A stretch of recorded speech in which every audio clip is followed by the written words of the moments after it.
5-гийн унших шалгалтын материал орчуулангаа холбоо үгсээр шинэ үгсийн сангаа нэмэгдүүлэх бичлэгний маань part 2 орж байна. Бүгдээрээ 3 дугаар асуултнаас үргэлжлүүлье. 3 дугаар асуулт нь ижил төстэй дүрмийг олох асуулт байдаг. Солонгосоор нь уншаад явъя. 도로 공사로 인해 이번 주까지 통행이 금지됩니다. 도로 공사로 인해 이번 주까지 통행이 금지됩니다. Энэ дээр 로 인해 гэсэн дүрмтэй ижилхэн дүрмийг олох нь байна. Зам засварын ажлаас болоод энэ 7 хоногийг дуустал зорчих хөдөлгөөн хийхийг хориглоно. Нэгдүгээрт 공사 때문에 засвараас болоод 공사 대신에 засварын оронд 공사를 하느라고 засвар хийх гээд 공사를 하는 날엔 засвар хийж байгаа өдөр. Тэгэхээр зөв хариулт бол 공사 때문에 도로 공사 때문에 이번 주까지 통행이 금지됩니다. Зам засварын ажлаас болоод энэ 7 хоногийг дуустал зорчих хөдөлгөөн хийхийг хориглоно гэсэн хөлбөр үсэж байна. 3 дугаар дасгалаас бидний сурж авах холбоог бол 도로 공사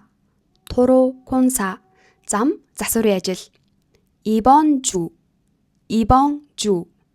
이번 гэдэг нь энэ удаа гэсэн утгатай. Тэгэхээр энэ 7 хоног 통행이 금지된다.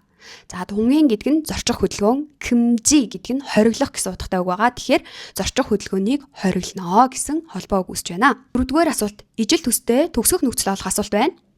бүгдээрээ асуултаа солонгосоор нь уншаад явъя. 생각이 바뀌면 행동도 달라지기 마련이다. 생각이 바뀌면 행동도 달라지기 마련이다. Бодол өөрчлөгдвөл үйлдэлч мөн өөрчлөгдөх нь гарцаагүй. Тэгэхээр 기 마련이다 гэсэн дүрмтэй ижилхэн дүрм олох нь байна. Нэгдүгээрт 달라질 수 있다. өөрчлөгдөх боломжтой. 달라지는 법이다. өөрчлөгддөг хуультай. 달라질 리가 없다. өөрчлөгдөх ёсгүй. 달라졌는지 모른다. өөрчлөгдсөн эсхийг мэдэхгүй.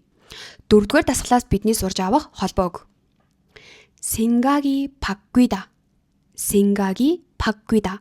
생각 гэдэг нь бодол санаа. Тэгэхээр бодол санаа өөрчлөгдөх гэсэн утгатай холбоог үсэж байна.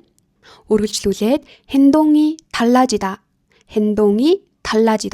행동 гэдэг нь үйл хөдлөл, 달라지다 гэдэг нь бас өөрчлөгдөх гэсэн утгатай үг байгаа. Тэгэхээр үйл хөдлөл өөрчлөгдөн гэсэн утгатай холбоо үг үсэж байна. Ингээд дараагийн дасгалаар уулзцгаая.